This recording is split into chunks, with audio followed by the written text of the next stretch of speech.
Diego Manrique, Iñaki de la Torre, adelante. Diego, Iñaki, bueno, ¿qué pasó con la música cuando cerraron los bares a las 2 de la mañana? Diego lo sabe mejor, ¿eh? Hay que recordar que en aquellos tiempos lo que ocurría era que había muy pocos locales de conciertos.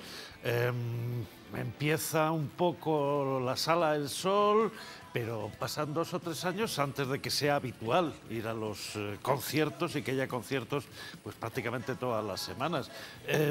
Nadie se puede imaginar 2 cosas. Primero, lo fea que era Madrid en aquella época, en los primeros años, y segundo, la ausencia total de oferta cultural. Era absolutamente terrorífico.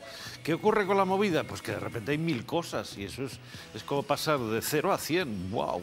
Claro, el subidón. A ver, vamos a explicar musicalmente lo que ha sido la trayectoria de Nacha Pop, o lo que supone Nacha Pop en ese momento. Lo que tenía Nacha Pop es la fórmula básica de la magia del rock and roll. Es una formación bicéfala, ¿no? Un señor que hace canciones muy introvertidas y otro señor que es muy sociable y que hace canciones muy extrovertidas.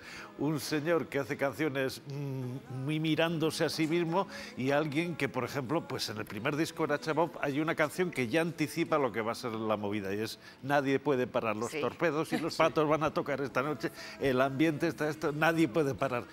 Y eso en realidad no ocurría todavía en ese momento, tardó 2 o 3 años en ocurrir. Pero Nacho lo intuyó y se hizo realidad, maravillosa realidad. ¿Por qué creéis que seguimos hablando de los 80? Porque a mí el término nostalgia me da un poquito de repelús, ¿eh? Siempre como que me... Pero es verdad, es que seguimos hablando. Yo creo que seguimos hablando porque fue el primer momento en el que el rock español se actualizó con lo que había en el resto de Europa y de Estados Unidos. O sea, no digas rock, que se enfadarán todos los heavies. El rock y el pop. Bueno, el rock y el pop no, pero todos los géneros. Para mí está muy cerca una cosa de la otra. El pop rock... Sí, bueno, pero... Hay temas de Nacha Pop que tocados en directo eran rock y en el estudio eran pop. Pero a lo que voy es que se actualizó. O sea, hasta aquel momento, y algún día lo hemos comentado, había música que eran versiones de los Beatles por grupos españoles. O música intentando hacer la música que ya se había hecho 10 años antes en Inglaterra y en Estados Unidos. Y de repente llega el año 80 y se actualiza. Entonces, lo mismo que está haciendo Bowie en Londres lo estamos haciendo nosotros con nuestros medios en Madrid. En el pop, lo mismo que están haciendo otros grupos como los Pretenders, se está haciendo también en España. Es la primera vez que van sincronizados. Pero quizás sea Iñaki porque la exigencia musical es menor, o sea, no hace falta ser tan músico, tan excelente para tocar esa música, digamos. Sí, es que eso es una cuestión de los tiempos, ¿verdad? Quizás mejor no sea la palabra, porque es a lo mejor virtuoso, peor es menos virtuoso, pero en cambio tiene un desparpajo y tiene una serie de ingredientes que la música anterior no ofrecía. Por eso estoy de acuerdo, a lo mejor tocaban en línea general peor el instrumento y cantaban menos afinado, pero en el fondo estaban aportando una cosa que las generaciones anteriores. Va concatenado con lo que decíamos antes de lo sociológico, o sea, cambia la mentalidad, cualquiera puede hacer cualquier cosa y expresarse como quiera, y por lo tanto, aunque yo no sé para tocar la guitarra, voy a salir a tocar la guitarra y a contar lo que tengo que contar. Y había cosas infumables. Sí, las había, Es que, claro, decimos la movida, decimos los 80 y comparamos muy buenas canciones con canciones que eran realmente malas. La Cadeluxe era infumable. Pero no me vais a decir que lo infumable es patrimonio de los 80. Que no todos eran como vosotros. Pero es verdad que no todos eran como vosotros. Claro, no todo tenía esa no es una misma época tampoco calidad, musicalmente Nacho. excelsa, ¿no? Pero yo creo que estaban los punkis, pues Parálisis Permanente o Derribos Arias y tal, pero toda la gente que hacía pop rock o pop tenía calidad, estaba bien, ¿eh? Yo creo que había un poco de todo, yo creo que sigue habiendo un poco de todo y la verdad es que sobre todo los 80 tenían el desparpajo, lo hemos dicho al principio, de eso, de salir un tío tocando la guitarra, un tío que no sabe tocar la guitarra. Ese desparpajo... Pero la gente se quedaba boquiabierta pensando, qué morro tiene este tío, pero oye, Nacho, mira cómo mueve los pies. ¿Sabes quién tenía ese desparpajo? Aquí Diego Manrique. ¿Sabes lo que tengo?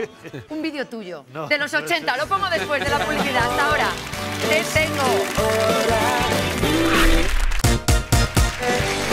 Y seguimos en Likes hablando con Nacho García Vega de Efecto Inmediato, el nuevo disco de Nacha Pop. Bueno, nos han entrado un montón de preguntas. ¿Cuándo es la gira?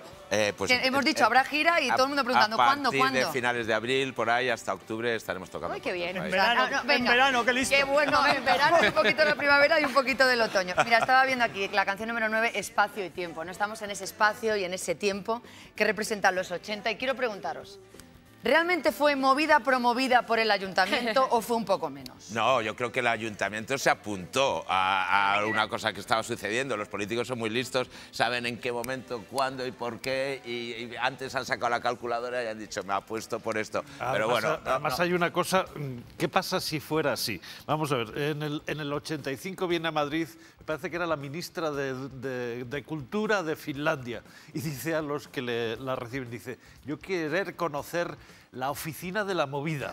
Ay, qué bueno. La oficina de la movida. Y entonces dice, ¿y cómo entonces si no hay un apoyo institucional, cómo han logrado que en todo el mundo se hable de esto? ¿Y cómo no lo están aprovechando para atraer turismo? Y la señora tenía razón. Lo que es que la mandaron al Rocola. Claro, claro. Rocola. En este programa estuvo Calele, ¿no? Y contaba esas 5 de la mañana en el Rocola. Y dice, pero allí estábamos trabajando, ¿eh? O sea, a las 5 de la mañana estábamos No podíamos hablar, pero estábamos trabajando. Es cierto que alguien me ha dicho, hablando de la cosa política, que realmente, tú lo sabes por supuesto, en aquel momento se decía la nueva ola de grupos. Sí. Lo de la movida luego surgió un poco después, pero también la movida, alguien me contó que era un poco nombre de cachondeo por el movimiento nacional, la movida. No, nosotros, por ejemplo, en Nacha Pop utilizamos la palabra movida mucho antes de que se hablara de la movida. ¿Y qué significaba la movida? Era hacer algo. Joder, pues vaya movida. Específicamente hacer algo ilegal. Exactamente. Pues es una movida y tal. Pero ¿a qué hora es la movida? Pues puede ser, ¿a qué hora hay que hacer determinada cosa? Pero sí la mayor parte de las veces la movida tenía que ver con ir a algo. A ver, hubo un momento en el que nadie sabía lo que era la movida, pero alguien lo vio venir. Y ese fue Diego. Vamos a poner ese vídeo de los 80 en programa. Diego. En el que Diego... No puede ser. Ahí está, analizando lo que es el momento fundacional de la movida, el concierto homenaje a Canito. Carlos Tena está también ahí. Carlos Tena. Él lo que dice es que este concierto va a suponer un relevo generacional en el rock. Esto lo dijiste tú. Sí, sí. En ese momento. ¿Por qué intuías que eso podía pasar? Pues porque... Y hablando un poquito también del concierto. En ese concierto hubo una cosa que para mí fue maravillosa. Salió un grupo que no prosperó, que eran Mario Tenia y los Solitarios. Sí, los Solitarios. Y de repente empezaron a hacer pasitos de baile. Y entonces dije, esta gente se ha estudiado lo que se hacía en los años 60. Esta gente es musicalmente culta. Dije, esto se diferencia bastante de lo que estamos escuchando normalmente, que era mucho más agrio. Estaba la famosa canción de Rosendo, es una mierda este Madrid donde ni las ratas pueden vivir, ¿no? Era otra Bueno, y vosotros estuvisteis en ese concierto, Sí, ¿no? sí, por supuesto, sí, me he visto ahí, impresionante esto. Pero ha dicho una cosa muy importante, es que en realidad, tú fíjate, está Mario Tena y los Solitarios haciendo casi rockabilly, música de los 50, con gente que estaba como Avellador Dro, que estaban, pues no sé, investigando así con secuenciadores y con... Es decir, el espectro era muy amplio. Decir que la movida era un tipo de música no tiene ningún sentido. 1000 formas de hacer música, 1000 formas de interpretar. Enamorados de la música de los 50, gente que odiaba la música de los 50, era un amasijo de cosas, una bola gorda. Estaban los secretos, que era porque era el homenaje al batería fallecido, y que tocaban soft rock, que mucha gente se reía de ellos porque aquello era muy blandito para lo que estabais tocando los demás. Mamá, que eran como unos secretos. Esclarecidos, que era otra línea un poco más sofisticada. Paco Trinidad. Sabéis que yo escuché en casa la maqueta de Déjame, porque mi hermana era de la pandilla de los Urquijo, y la escuché antes y nos la aprendimos con la guitarra y la cantábamos como de misa un poco, ¿sabes? Fíjate, en el vídeo que tenemos en la espalda salen los hermanos Urquijo tocando y sale el tercer hermano Urquijo que abandonó el grupo rápidamente, Javier, o sea, que es un momento tan fundacional el concierto de homenaje a Canito que sale incluso gente que enseguida abandonó, lo dejó, sale Alaska tocando fatal con 13 o 14 años. Siempre tenía 13 o 14 años Alaska. No, lo digo con todo el cariño porque es lo que estábamos hablando antes. Ese era un espíritu de, si a ti te gusta y crees que esto es una cosa que puede valer a otros, hazlo, exprésate, ¿qué más da? Sí, a mí me invitaron, yo vi uno de los conciertos primero de Caca Deluxe tocando el bajo a Alaska. Y yo no daba crédito. Yo decía, pero esto, esto está pasando, digo, pero si no, o sea, no afinan, no hay... Pues ya has visto que le ha ido fatal la vida. Ya veo, pésimo. Como decía un amigo mío cuando dábamos un mal concierto, decía, y luego tenemos que llamar a reivindicarlo. Oye, recordamos otro momento no fundacional, pero sí cumbre, que es el concierto de primavera de 23 de mayo de 1981 en la Politécnica, 15.000 personas. ¿Qué me podéis contar de ese momento también, en el que también estáis? Bueno, anécdota que me sucedió a mí es que empezó a arder el amplificador con el que estaba tocando y la gente, como era una época de novedades, se creía que era formaba parte del espectáculo. La gente haciendo así y el amplificador ardiendo. Y yo, no puede ser. Pero un poco los 80 tenían un poco de todo eso, ¿no?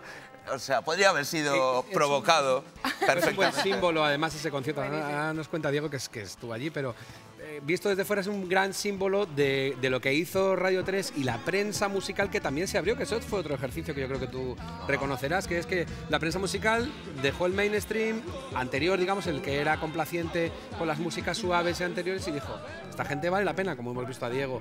Y el Radio 3, que hizo muchísimo por eso, abrió las puertas y dijo, toda esta gente adentro, y organizaba las fiestas junto con la universidad. Yo lo que estoy ahora dándome cuenta es que Nacha Pop estaban en todas, porque estuvieron en el 79 de teloneros de Siouxsie and the Banshees, en lo que ahora es Pacha. En el 80, teloneros de Ramones.